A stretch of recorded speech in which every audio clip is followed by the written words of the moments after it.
So hello everyone. So today we are discussing our next chapter, chapter number 4, India's external relations. ठीक है, अब हम इसमें नाम जो इंडिया की फॉरेन पॉलिसी थी उसके बारे में थोड़ा सा बात करते हैं और after that we are discussing the determinants of NAM. ठीक है, तो नाम की शुरुआत कैसे होती है, इसमें सबसे बड़ा जो क्रूशियल रोल था वो पंडित जवाहरलाल नेहरू का आया.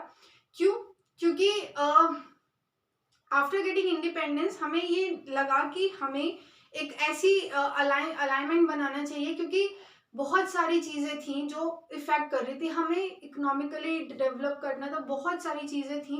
तो हमें ऐसा लगा कि हम शायद इंटरनली वो चीज़ें ना कर पाएँ, तो हमारे पास एक एक्सटर्नल फॉरेन पॉलिसी होनी चाहिए through which we can cooperate other countries also और हमारा भी कॉपरेशन होता रहे.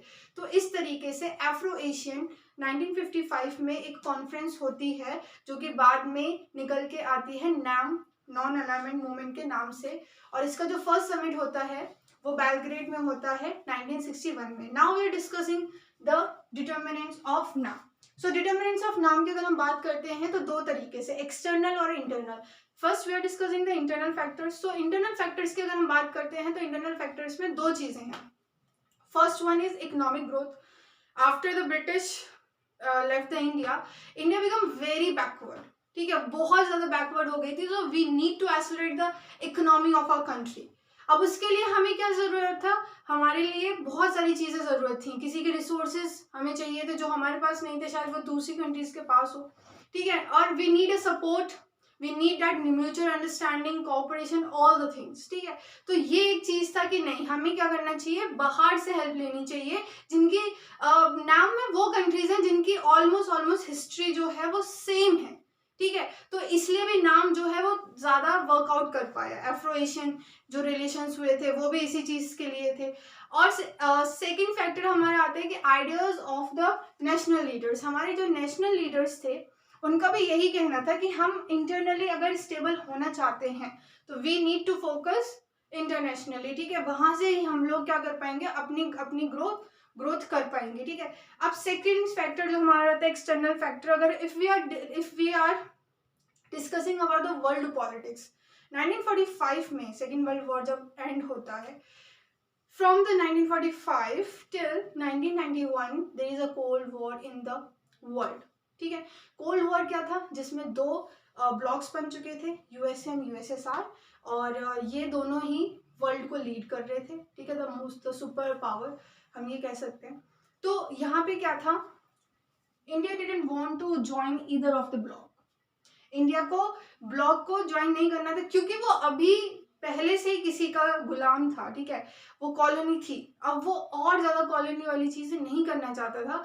वो एक इंडिपेंडेंट, एक अपनी आइडेंटिटी रखना चाहता था. इसलिए उसने दोनों ब्लॉक्स को नहीं ज्वाइन किया और इंडिया केम विद द नाम पॉलिसी, जिसमें इसने इंडिया ने दोनों को हटा के नाम को ज्वाइन किया, सो दैट हम अपनी खुद की आइडेंटिटी बना पाए. सेकेंड फैक्टर है हमारा arm race. During this cold war, ठीक है, बहुत ही ज्यादा आर्म रेस हो रही थी. every country और every block is doing multiplying their nuclear weapons. ठीक है, क्योंकि ये पावर की रेस थी, तो उसमें वी नीड दैट वेपन्स. ठीक है, so that we can lead the world. ठीक है, third one is keeping out military alliances. US, NATO, 1969, USSR, Warsaw pact. ठीक है, 1955. हर एक कंट्री के पास क्या था, हर एक कंट्री ने, ये जो दो ब्लॉक्स थे, इन्होंने अपनी एक मिलिट्री अलायंस बना रखे थे. ठीक है, एक का था NATO which is lead by the US. तो जितनी भी कंट्रीज यूएस को सपोर्ट कर रही थी ड्यूरिंग दिस कोल्ड वॉर, वो सब नाटो के मेंबर होंगे. if you are supporting the USSR, then you should be the member of Warsaw Pact. ठीक है, 1949 सॉरी, दिस इज 1949 में नाटो बनता है, 1955 में ये बनता है. तो और इंडिया इन दोनों को भी ज्वाइन नहीं करना चाहता था, क्योंकि अगर हम ऐसे ज्वाइन कर लेंगे तो हम क्या कहलाएंगे, यूएस का पार्ट या फिर यूएसएसआर का पार्ट. इंडिया को तो अपनी आइडेंटिटी दिखानी थी, तो इसीलिए हम लोगों ने नाम को ज्यादा प्रेफर किया instead of joining this military alliances और दीज ब्लॉक पावर्स. ठीक है, अब हम बात करते हैं next, we are just move forwarding to the objective of NAM. According to the Jawaharlal Nehru, जो ऑब्जेक्टिव्स थे नाम के, वो क्या था कि we have to preserve the sovereignty. अभी तक क्या था, ब्रिटिशर्स हमारे यहाँ इतने सालों तक रूल क्यों कर पाए, क्योंकि हम अपनी सोवेनिटी को नहीं समझ पाए, ठीक है। सो हमें क्या करना है, वी नीड टू मेंटेन, ठीक है। ये जो सोवेनिटी है वो हमने हार्डली अर्न की है, ठीक है। तो we need to maintain this sovereignty. Then second, protect territorial integrity, हमें अपनी टेरिटरीज को प्रोटेक्ट करना है। Then the third one is promote rapid economic development. So these were the main objective or aims, you can say, for establishing the noun. Now we are discussing second most thing. Flu.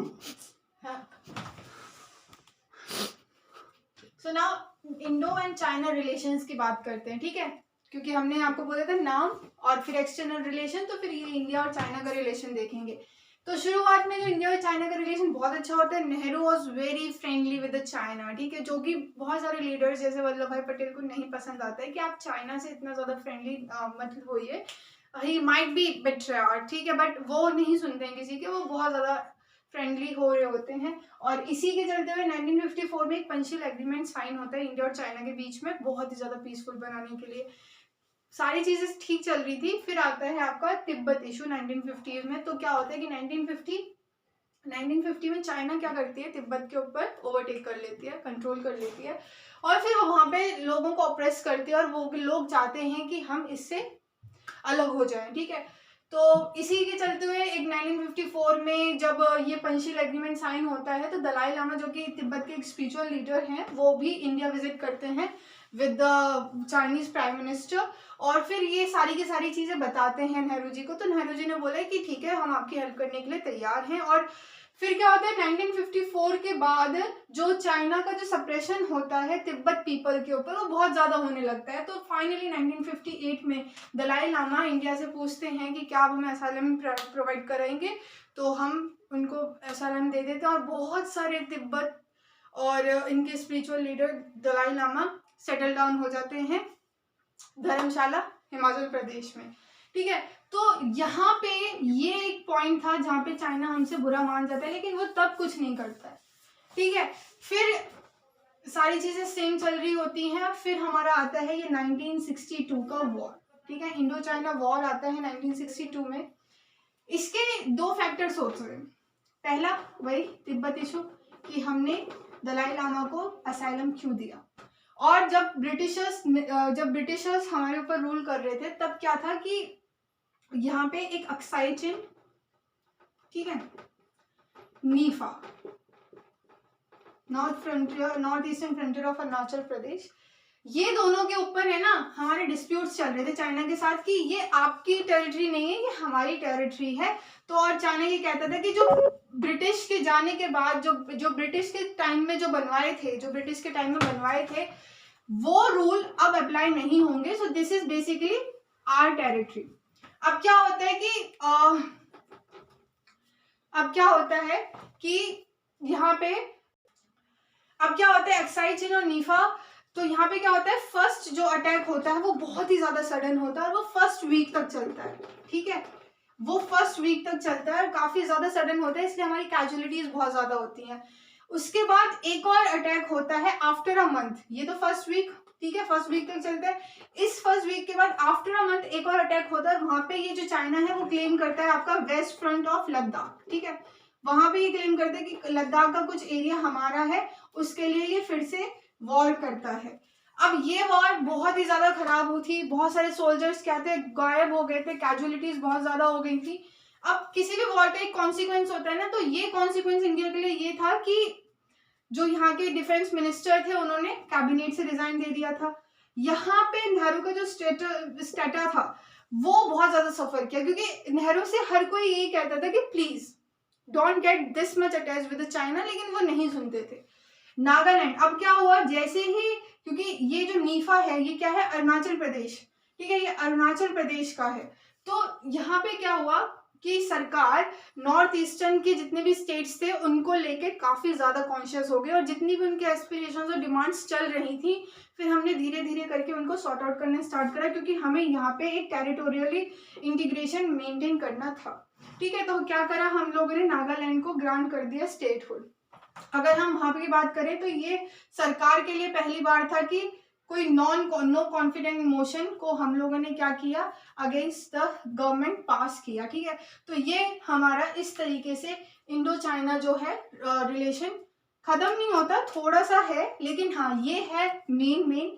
उसके बाद सारी चीजें normal नहीं हुई, but हाँ फिर भी हम लोग एक पीसफुल मेंटेन कर रहे थे, कॉपरेशन कर रहे थे, लेकिन अब उस लेवल का कॉपरेशन नहीं था। ठीक है,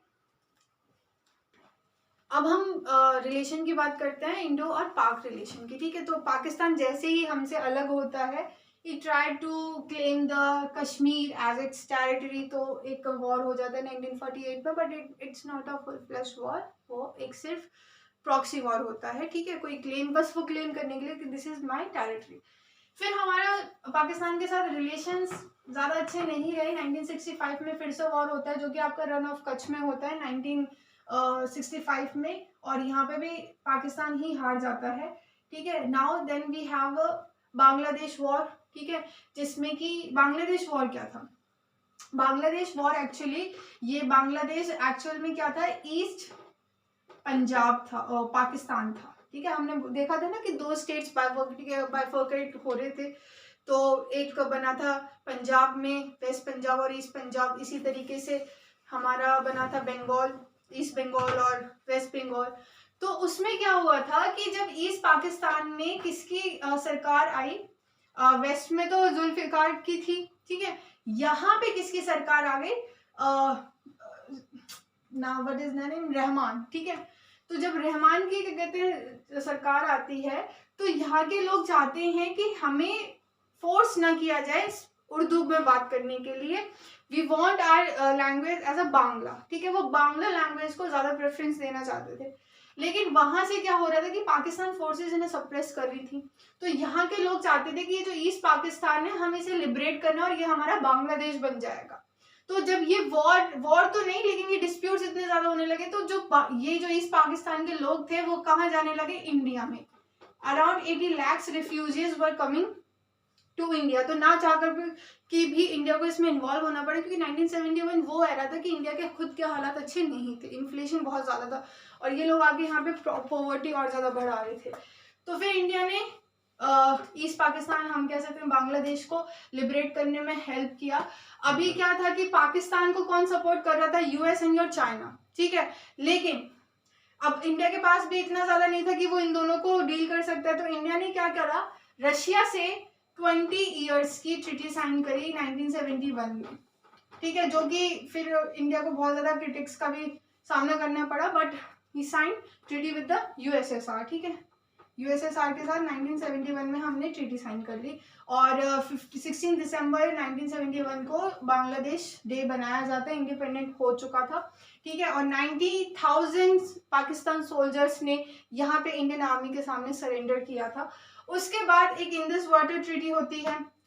ये क्यों होती है, अयूब खान और आपकी इंदिरा गांधी के बीच में होती है, ये प्रॉब्लमेटिक होता है हमेशा। क्या प्रॉब्लमेटिक था, इंडस जो है ना वो थोड़ी सी टच करती है इंडिया को, और बाकी हिस्सा पाकिस्तान में जाता है, तो the percentage of water using उसके ऊपर हमेशा ये डिस्प्यूट चलता है। ठीक है, उसके बाद ताशकंद ट्रीटी, जब हम 1965 का वॉर लड़ लेते हैं, है ना, under the leadership of prime minister leadership of Lal Bahadur Shastri, तो हम एक पीसफुल एग्रीमेंट साइन करने के लिए जाते हैं ताशकंद, जो कि कहाँ है, यूएसएसआर में ही है।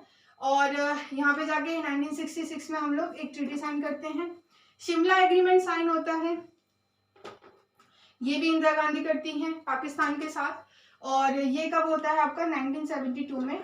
ठीक है, जब आपका 1971 का वॉर खत्म हो जाता है। Now we are moving forward, हमारा जो लास्ट टॉपिक है वो है न्यूक्लियर पॉलिसी।